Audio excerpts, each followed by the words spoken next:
ఈరోజు మన ఓటు హక్కు చాలా ప్రమాదంలో ఉంది. బీజేపీ, ఎలక్షన్ కమిషను రెండూ కలిపి మన ఓటు హక్కుని లాక్కునే ప్రయత్నం, నాశనం చేసే ప్రయత్నం చేస్తున్నారు. బీహార్లో స్పెషల్ ఇంటెన్సివ్ రివిజన్ పేరు మీద 65 లక్షల మంది ఓట్లు రద్దు చేశారు. దీని మీద సుప్రీంకోర్టుకు వెళ్తే సుప్రీంకోర్టు చెప్పింది ఏంటంటే ఈ 65 లక్షల మంది ఓట్లని ఏ కారణం రీత్యా రద్దు చేశారో చెప్పమని చెప్పి ఆర్డర్స్ జారీ చేసింది. ఏం జరుగుతుందో చూద్దాం. అలాగే కర్ణాటకలో మహదేవపురాలో కాన్స్టిట్యున్సీలో పెద్ద ఎత్తున దొంగోట్లు ఎలక్షన్ రోల్స్లో చేర్చి ఆ దొంగోట్ల ద్వారా బీజేపీ మళ్ళీ అక్కడ అధికారంలోకి వచ్చింది అని చెప్పి రాహుల్ గాంధీ సాక్ష్యాలతో సహా నిరూపించారు. దాని మీద ఇంకా ఎటువంటి యాక్షన్ లేదు. ఈ రకంగా దేశం మొత్తం మీద జరుగుతుంది, దాన్ని సాక్ష్యాధారాలతో నిరూపించాలి అని చెప్పి మనం డిమాండ్ చేస్తున్నాం. బీజేపీ ఎక్కడెక్కడ గెలిచిందో అక్కడల్లా కూడా దీని మీద ఎంక్వైరీ జరగాలి. రెండవది, మన చేతిలో ఉన్న ఏకైక హక్కు ఓటు హక్కు.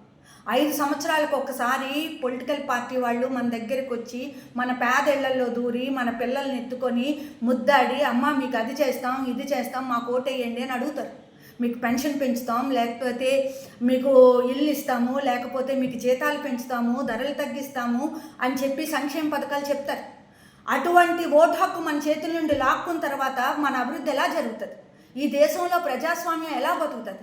బాబాసాహెబ్ అంబేద్కర్ ఇచ్చిన రాజ్యాంగం ఇచ్చిన ఏకైక హక్కు ఓటు హక్కు. అంటే అందరికీ సమానంగా అందే హక్కు, అందరికీ సమానంగా అందే ఏకైక హక్కు ఓటు హక్కు. ధనిక పేద తేడా ఉండదు, కులమత భేదాలు తేడా ఉండదు, ఆడ మగ తేడా ఉండదు, కొండ మీద కొండ కింద అని తేడా ఉండదు, నార్త్ ఇండియా సౌత్ ఇండియా అని తేడా ఉండదు, పేద ధనిక తేడా ఉండదు, చదువుకున్నోళ్ళు చదువు లేని వాళ్ళని తేడా ఉండదు. ఈ దేశంలో పుట్టి 18 సంవత్సరాల నిండిన ప్రతి ఒక్కరికి, ఈ దేశ పౌరులు ప్రతి ఒక్కరికి ఇచ్చిన ఏకైక హక్కు ఓటు హక్కు, సమానంగా అందే హక్కు. అటువంటి ఓటు హక్కును కూడా లాక్కునే ప్రయత్నం బీజేపీ ఈసీ ద్వారా చేయిస్తోంది. దీన్ని ఆపాలి. మన ఓటు హక్కు కోసం మనం నిలబడాలి. అందరూ మాట్లాడండి. ఓటు నా ప్రాథమిక హక్కు, ఈ దేశంలో ప్రజాస్వామ్యం నా హక్కు అని చెప్పి ప్రతి ఒక్కరూ నినదించాలి. అప్పుడు మాత్రమే బీజేపీ చేస్తున్న ఈ ఓట్ల చోరీని ఆపగలం.